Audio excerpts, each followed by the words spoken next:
నమస్కారం నట్కుమార్ గారు. సార్, 'పెద్ది' గురించి సినిమా రిలీజ్ అయిన తర్వాత ఒక టాక్ వస్తుంది. సినిమా కంటిన్యూటీ పెరిగే కొద్దీ ఇంకొక టాక్ అనేది వినిపిస్తున్న పరిస్థితి. మరి ఈ కలెక్షన్‌ల రేటింగ్ చూస్తే మాత్రం చాలా విపరీతంగా పెరుగుతూ వస్తుంది. దీని పరిస్థితి ఏంటంటారు అసలు? 'పెద్ది' గురించి, అలాగే అల్లు అర్జున్ గారి ట్వీట్ గురించి ఈ నెగెటివ్‌ని ఎవరు స్ప్రెడ్ చేస్తున్నారంటారు?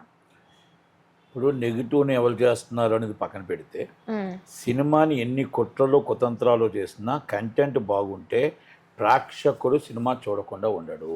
హ్మ్. అది కంపల్సరీ నిదర్శనం ఈ సినిమా. ఎందుకంటే ఎన్నో కుతంత్రాలు చేశారు. ఇది సినిమా రిలీజ్ ముందు చేశారు, సినిమా రిలీజ్ అయిన తర్వాత కూడా నెగిటివ్ పాప్కార్న్ చేశారు. అది ప్లస్ అయ్యింది. హ్మ్. నెగిటివ్ చేసే వాళ్ళందరికీ థ్యాంక్స్ చెప్తున్నాను. ఎందుకంటే నెగిటివ్ చేయాలని చూశారు, కానీ ప్రేక్షకుడు సినిమా చూసిన ప్రేక్షకుడు వెళ్ళి ఆ సినిమా చాలా బాగుంది, కన్నీరు పెట్టే రామ్ చరణ్ గారి యాక్టింగ్ నా భూతో నా భవిష్యత్తు, ఆయన ప్రాణం పెట్టి సినిమా తీశాడు, అసలు ఆయన మొత్తం ఒంటి చేతి మీద సినిమా నడిపించుకొచ్చాడు అని ఒక్కొక్కరు మాట్లాడుతుంటే ఆ సినిమాకి వెళ్ళి కన్నీళ్ళు పెట్టకుండా రాలేరు అని జనాలు చెప్తూ ఉంటే ఆ పబ్లిసిటీ దగ్గర వీరు చేసిన నెగిటివ్ పబ్లిసిటీ బలాదూర్ అయిపోయింది. అంటే ఎక్కడ వీళ్ళది కనబడకుండా పోయింది. తప్పు చేశారు మీరు ఒక మంచి సినిమాని, మంచి కంటెంట్ని, ప్రాణం పెట్టి తీసే సినిమాని మీరు తప్పు చేశారు. అది ఎవరు చేశారు ఏంటి అనేది ఆ జోలికి నేను వెళ్ళను. కానీ సినిమా హిట్ అయిందని ఆనందంలో ఉందాం, రామ్ చరణ్ గారు బాగా యాక్ట్ చేశారని ఆనందంలో ఉందాం. అలాంటి సబ్జెక్ట్ అనేది ఎవరు సాహసంతో కూడిన పని, ఆ సాహసం ఆయన చేశాడు, ధైర్యం చేశాడు. ఆ తండ్రికి తగ్గ తనయుడుగా తండ్రి పేరు నిలబెట్టడానికి అలాంటి సాహసాలు ఎన్నో చేశాడు. అలాంటి సాహసాలు తండ్రి ఎన్నో చేశాడు, ఎప్పుడో చేశాడు. ఆయన బ్యాక్గ్రౌండ్ లేదు, బ్యాక్గ్రౌండ్ లేకుండానే మొత్తం సాహసాలు చేసుకుంటూనే వచ్చాడు. ఒక గుండా సినిమాకి రిస్క్ చేశాడు, అక్కడ ట్రైన్ వస్తుండగా రిస్క్ చేశాడు, ఎన్నో చేశాడు కార్యక్రమాలు. అలాంటి ఖైదీ, మనం ఒక స్వయం కృషి, ఒక ఆపద్బంధువుడు, ఒక రుద్ర వీణ, సినిమా చరిత్ర చూసుకుంటూ వెళ్ళిపోతే ఆయన యాక్టింగ్లను మామూలుగా బ్రేక్ డ్యాన్స్ నేర్పించింది ఆయన, ఫైట్స్ అనేది తీసుకొచ్చింది ఆయన, డ్యాన్స్ అంటే ఎలాగుంటుందో చెప్పింది ఆయన, ప్రజల్లోకి మొత్తం టోటల్గా. చిరంజీవి గారి సినిమా అంటే డ్యాన్స్, ఫైట్స్ అంటే అలాంటివన్నీ నేర్పించుకుంటూ వచ్చి బ్యాక్గ్రౌండ్ లేకుండా ఎంతోమందికి బ్యాక్గ్రౌండ్ అయిన వ్యక్తే చిరంజీవి గారు. వాళ్ళ బిడ్డ రామ్ చరణ్ గారు ఎప్పుడు కూడా ఆయనకు తగ్గ పైకే చూడాలి, ఆయనకు ఎప్పుడు కూడా పేరు తగ్గించకూడదు, అంతకన్నా పైనే ఉండాలి అన్న ఒక ఆలోచనతో ఆయన ప్రాణం పెట్టి తీశాడు. అంతకుముందు మగధీర, అంతకుముందు చిరుత, అంతకుముందు రంగస్థలం అనే సినిమా యాక్టింగ్ చిట్టుబాబు క్యారెక్టర్గా, లవర్ బాయ్గా ఆరెంజ్. అంటే ప్రతి సినిమాకి డిఫరెంట్గా ఏ పర్ఫార్మెన్స్ ఇచ్చినా నేను చేయగలను అన్న ఆలోచనతో చేసుకొచ్చిన రామ్ చరణ్ గారు ఈ సినిమాలో ఒక కుస్తీ, ఒక కన్నీరు పెట్టించి, అంటే నేను డిఫరెంట్గా సబ్జెక్ట్ కోసం బాగా నేను చెప్పుకుంటే డెప్త్గా వెళ్ళాల్సిన అవసరం లేదు. కానీ ఆయన సినిమాని మీరు చూడండి, సినిమా చూసి బాగుంటే 10 మందికి చెప్పండి, బాగులేకపోతే 20 మందికి చెప్పండి. నేను మళ్ళా చెప్తున్నా, బాగులేకపోతే 20 మందికి చెప్పండి, బాగుంటే 10 మందికి చెప్పండి. 3 గంటల 10 నిమిషాల సినిమా, ఇంటర్వెల్తో 3 గంటల 35 నిమిషాల సినిమా అవుతుంది. అలాంటి సినిమాని చూస్తూ ఆనందిస్తూ నిలబెడుతున్న, ప్రేక్షక ఆదరణ పొందుతున్న సినిమాకి అల్లు అర్జున్ గారు ఎక్స్ట్రాడినరీ. ఆయన సినిమా చూసి ఆయన బావగారికి ప్రశంసల జల్లు కురిపిస్తూ సినిమా కోసం, డైరెక్టర్ కోసం చెప్తూ ఉంటే ఆనందంతో అభిమానులు ఆనందంతో ఉన్నారు, ఆనంద పుష్పాలతో ఉన్నారు. ఎందుకంటే ఓకే, చాలామంది ఏదో చిన్న డిస్కషన్స్ ఉంటాయని అంటారు. ఓకే, ఆయన డిస్కషన్స్ ఏమున్నాయి లేదని దానికోసం జోలికి వెళ్లకుండా ఉంటే, ఒక బావగా, ఒక ఫ్యామిలీ మెంబర్గా, ఒక ఆర్టిస్ట్గా ఆయన యాక్టింగ్ని మెచ్చుకొని, సినిమాని మెచ్చుకొని, సినిమాని డైరెక్టర్ని మెచ్చుకొని, సినిమా చూసి సినిమా కోసం ఫీట్ చేసి సినిమా పోగొట్టడం అనేది ఒక సాటి హీరోగా చాలా గొప్ప విషయం.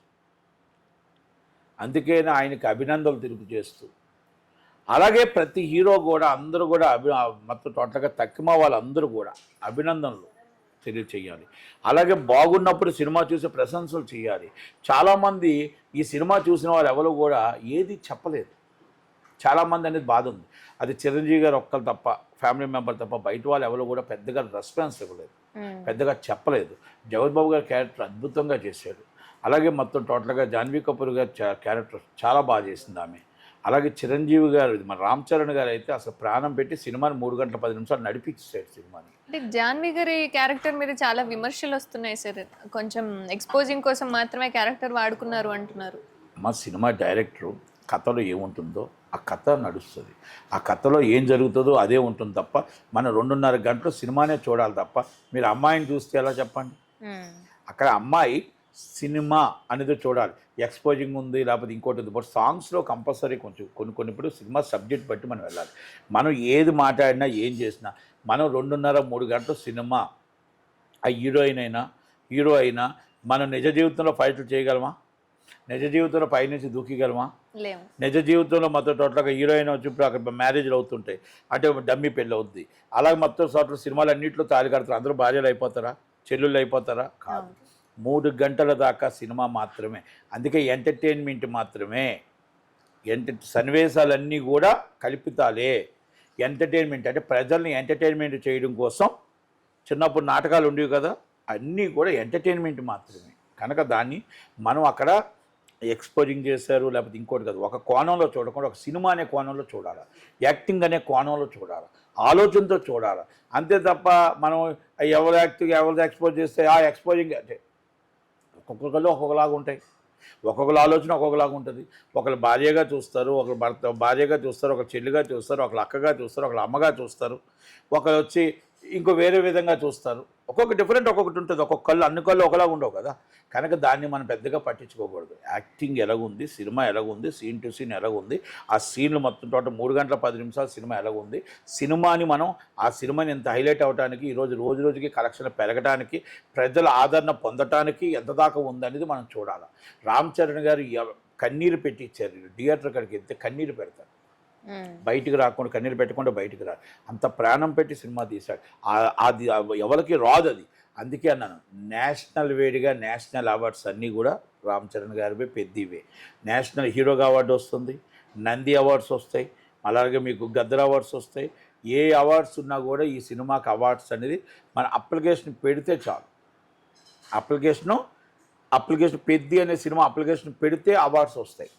ఫోన్ అవసరం లేదు, రికమెండేషన్ అవసరం లేదు, బాబు మా అబ్బాయికి ఇవ్వండి అవార్డు అని చెప్పాల్సిన అవసరం లేదు, ఇంకొకటి చెప్పాల్సిన అవసరం లేదు, ఇంకొక సినిమా కానీ చెప్పాల్సిన అవసరం. సినిమా చూసిన వెంటనే అవార్డ్స్ ఇవ్వాలి. ఎందుకంటే అంత మంచి సినిమా తీసిన అంత కష్టపడిన హీరోకి అవార్డ్స్ వస్తుంది. చాలామంది అనొచ్చు, అంటే మీరు ఏంటి ఎంతోమంది తీసుకున్నారు, అందరూ డబ్బులు ఇచ్చి ఫోన్లు చేసి తీసుకున్నారని. అది నేను అనట్లా. ఈ సినిమాకి అవసరం లేదు అని మాత్రం చెప్పా, అంతే. ఈ సినిమాకి అవసరం లేదు అని చెప్పా. నేషనల్ అవార్డు పెద్ద సినిమాకి వస్తుంది, గద్దర్ అవార్డ్స్ వస్తుంది, నంది అవార్డ్స్ వస్తుంది అని మాత్రమే చెప్పా. గతంలో ఎలా తీసుకున్నారో నాకెందుకు బాధ అది. ఇప్పుడు చాలామంది ఏదో అంటుంటే నేను అన్నారు, అంటే గతంలో తీసుకున్నారు అలా తీసుకున్నారా హీరోలు అంటే, అది మనకేం తెలుసు. మా దాకా ఈ సినిమా దాకా అప్లికేషన్ పెడితే అవార్డు వస్తుంది అని చెప్పాను. పెద్ద అవార్డు ఈ సంవత్సరం పెద్దకి అవార్డ్స్ అన్నిని. అందుకనే పెద్ద హిట్ అయినందుకు ప్రేక్షకులకి అలాగే నిర్మాతకి అందరూ హ్యాపీ, డైరెక్టర్కి హీరోకి అందరూ హ్యాపీగా ఉన్నందుకు. కలెక్షన్స్ ఫేక్ అంటున్నారండి. ఫేక్ కలెక్షన్స్ పెట్టుకోవాల్సినంత అవసరం లేదు.